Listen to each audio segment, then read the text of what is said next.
You just never know when you're going to find daffodils. Hey everybody, John here. Welcome back to Catbird Hill. So, despite the helmet and, the integral ear hearing protection and face guard, not going to be doing any chainsawing today. We are going to be attacking this. The bane of existence in the country here in southeastern Pennsylvania and probably in a lot of parts of the U.S. Multiflora rose. It is everywhere. Nasty, nasty stuff. Thorny. It forms just the thickest wall of brush you could possibly imagine. This is all multiflora rose here. I'm toward the back half of our property right now. And if you recall, I did a video, we'll kind of amble back over here. I did a video, I think 2 years ago, and I will put it up top to reference, but I did a video where I talked about eradication of multiflora rose, and this was the area that I was working on in that video. I was showing what's called a cut stump treatment, where I was actually cutting you can see these are the remnants here, cutting the stumps of the multiflora rose and painting it with a higher strength herbicide, with kind of spraying it on just with a little tiny sprayer. And just wanted to show you 2 years later, after that treatment, it's gone. I mean, this whole area was covered. It wasn't quite as thick and high as this, but it was probably about halfway as high and dense. But, when you do a treatment like that, it pretty much is a permanent control. So, I've never, I've just sort of watched this area, and it's never ever come back. That's fine to do that type of control for, a relatively small area here. The diameter of this circle is probably about 15 feet. But when you have acres and acres of it, like I do here, that's not practical, and I'm not a fan of broadcast spraying. The amount of herbicide that would have to be sprayed at, a height of 6 or 8 feet makes the application very unsafe, because you're going to get a lot of it on you. A lot of it's going to go into areas you don't want. So the easiest way to manage that, I have found over the years, is to do what I've done here. And you can see this is where the unmanaged multiflora rose is, and this has all been managed. In the past few months, I've gone through here and manually cut it down, basically at ground level, with a tool which you have seen before. This is a 3-point brush blade right here. Real common, easy to get for just about every weed whacker or weed trimmer manufacturer. This goes on the Echo SRM 3020. So this is a pro level weed trimmer, much more heavy duty than the grass trimmer that I have. And I specifically purchased this to handle this kind of work. It's not overly heavy, but it's a very powerful engine, and nothing stops it. It does come with some accessories. It has sort of a side handlebar here, which you can see, and I don't have it attached now, but there's actually a back strap which you can put around you to take some of the weight off of it. But this is what I have been using to cut all of this multiflora rose down. Now, you're going to ask the question, which is a reasonable one, and that is, won't that stuff grow back? And it will. I mean, it's going to, if I don't do anything, for, years after I've done this, it's going to eventually grow back. But what you do is you just keep cutting it. And if you prevent it from getting foliage, which then allows it to create food through photosynthesis, there won't be any food supply to feed the roots, and eventually the plant dies. So if you just keep cutting it back at ground level, not let it leaf out, eventually it does die. Takes some work, but the hardest job is getting it from here, this point, down to here, to ground level. And you know, the amount of work that it took to go from here to here, that's the largest amount of work you're going to do. At this point, it's just maintaining it. So probably midsummer, I'll go through and I'll just cut this down again. I'll just, you know, use the same type of blade on the trimmer and just take this down. Now, one of the things that I have been investigating very aggressively, is there another type of tool or blade that I can mount on that trimmer that will make the cutting go faster, because it is tedious. And I think I might have found something, which I'll show you later in this video. We're going to do a bit of a comparison of the speed and the amount of work that it takes to remove the multiflora rose using the 3-point blade, and then comparing that to a new blade that I just got in the mail maybe about a week ago. So we're gonna work a little bit with the 3-point blade, and then we'll make a change over to the new one, and we'll talk a little bit about the results at the end. Now, the other question you're probably asking yourself is, John, why would you ever consider doing this amount of work with that tool right there? Why not just get a skid steer with a brush, a clearing attachment, or you know, get a brush hog on your tractor and take care of it that way? You're sitting down, you're letting the machine do all the work, piece of cake, right? Not the case. I really don't have an easy way of getting a skid steer into here. You can see this is about a 3-foot deep gully that's been cut with just runoff water. That's a whole other issue. And then the other reason why we don't do a skid steer is everything here is a hill. So I'm going to get down and kind of give you some perspective here. So right here this is a ridge, okay? And this ridge is at its lowest point here. It coming from ground level, you go up maybe 3 or 4 feet, and then you drop down about the same height or the same depth on the other side. If we work our way down, okay, this ridge keeps getting taller and taller the farther down I go. And well back there, where I still have a lot more clearing to do, the ridge, the top of the ridge, you know, from the ground level here to the top of the ridge is probably about 10.5 to 12 feet tall, somewhere in that range.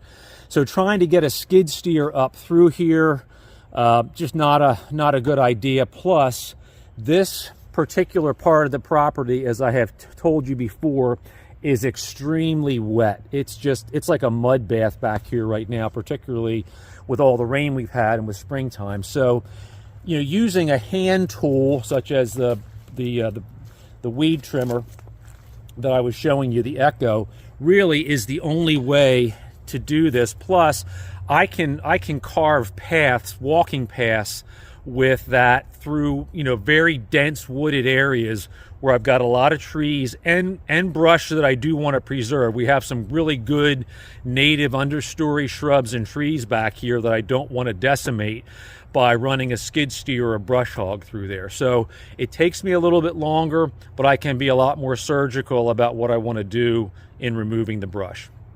The other thing we're going to showcase today are these. These are Steel brand anti-vibration gloves. They've got this thick, I don't know if it's like a neoprene padding on the fingers and palms, but when you're using a tool like that for extended periods of time, you're going to get a lot of vibration.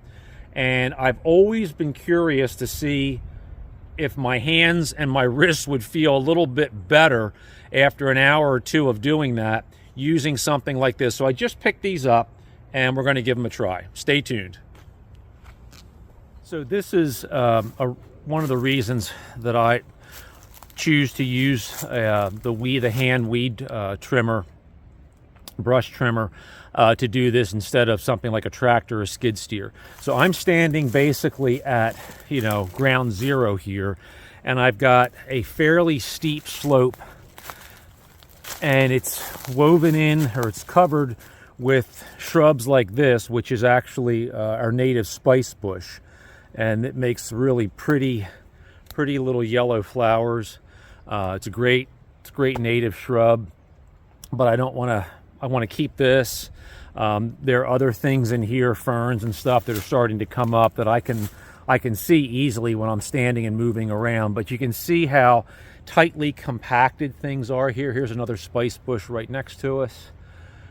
So this is why kind of doing this on foot by hand, for me, at least in my application here, works really well. Once we get through this, it drops down about 10 feet on the other side into this long gully. So kind of a tricky area, but let's get started.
So this is what we're going to be testing out.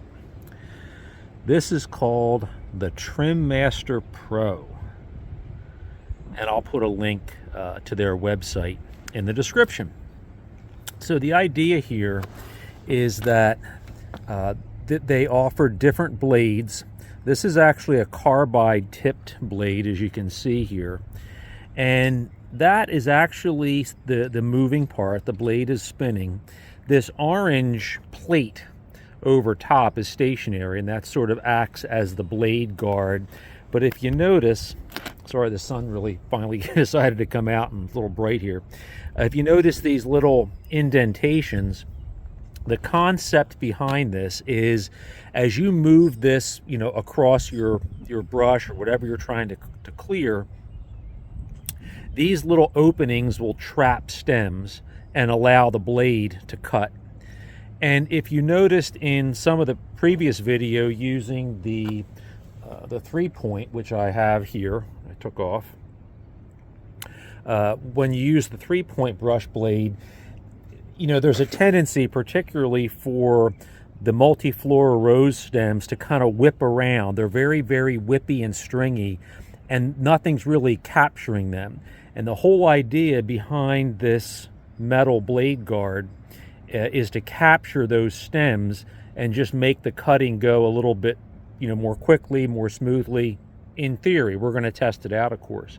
What I like about it is that the whole thing comes as a unit, and you can see here, you know, there's the cable from the weed trimmer, and it just slips on. It actually fits. It fits most weed trimmers according to the manufacturer's instructions. So you just need to put the set screw in, tighten the clamps down, and you should be ready to go. So let's give it a whirl and we'll see what happens.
Okay, what's the verdict? I like it. Hopefully you got an appreciation in the last couple of video clips.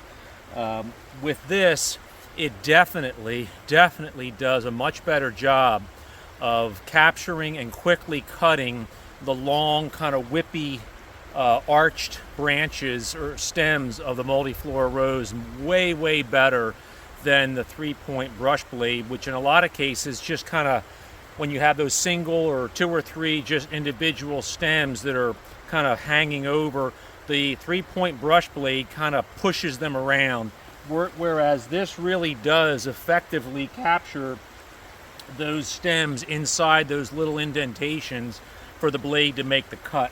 Now, for this application, I do have the carbide blade on there, and the reason I wanted to put that blade on, there are three options for blades. There's the carbide blade, which is basically like a circular saw blade, and then there are two what would be considered brush or grass blades. One is a 4-point, almost like a like a cross, a crisscross, and the other one is basically the same 3-point that I had on the Echo originally.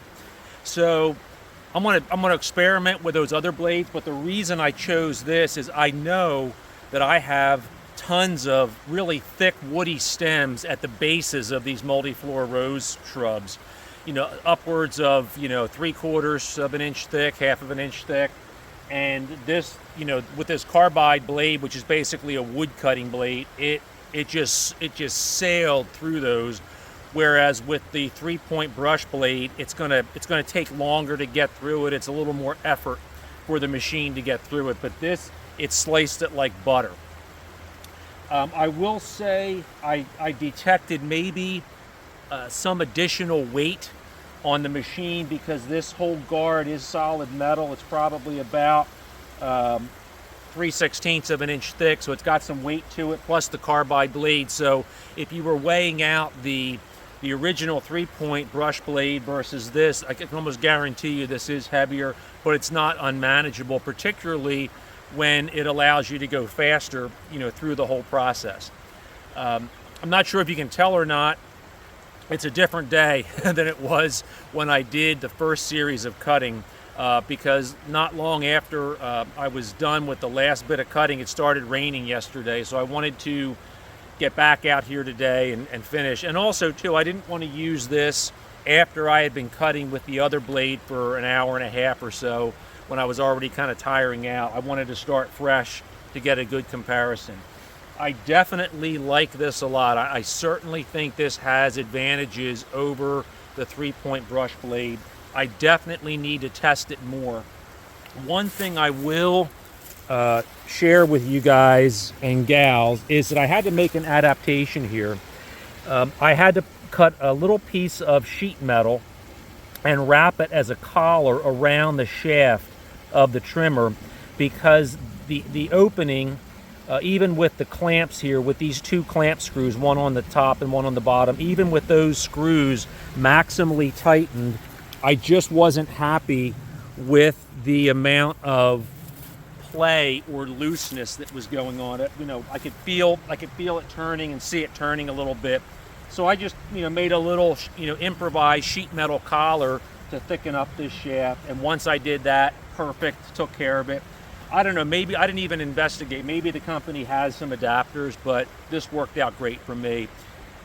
So we're going to do a little more testing of this over the next few weeks, particularly since, as you can see here, hopefully you can see, I have a ton of multiflora rose. That is all multiflora rose.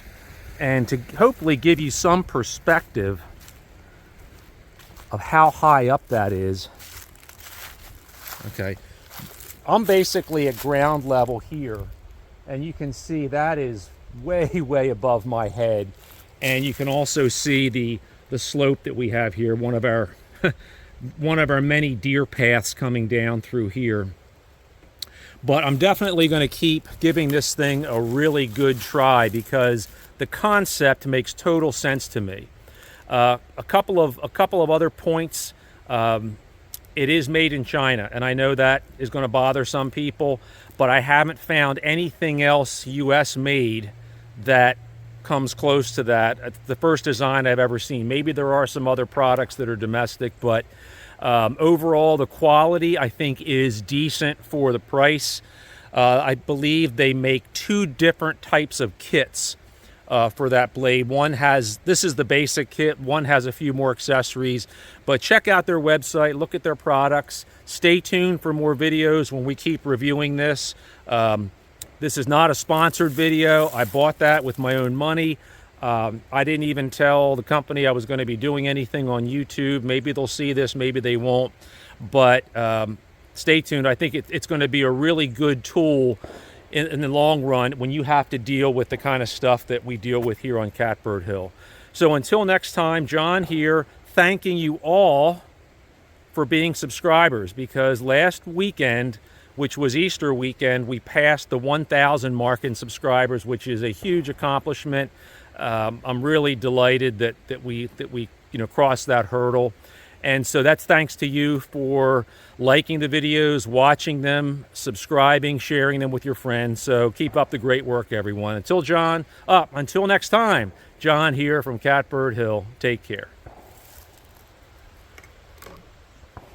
We're not done yet.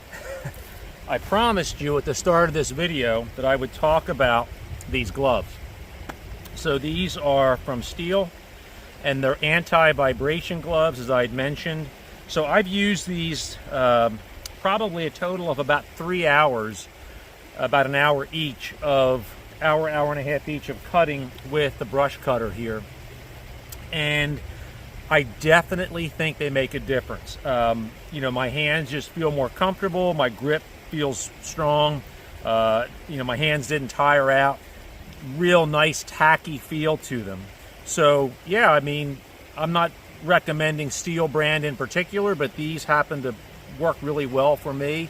I will tell you that Steel gloves for some reason fit me very, very well, but they just don't last. So the next test will be how much use are these going to get based on how long they last. But anyhow, I just wanted to touch base and say, if you want to protect your hands, this type of a glove for this type of work, probably a good idea. See you all later.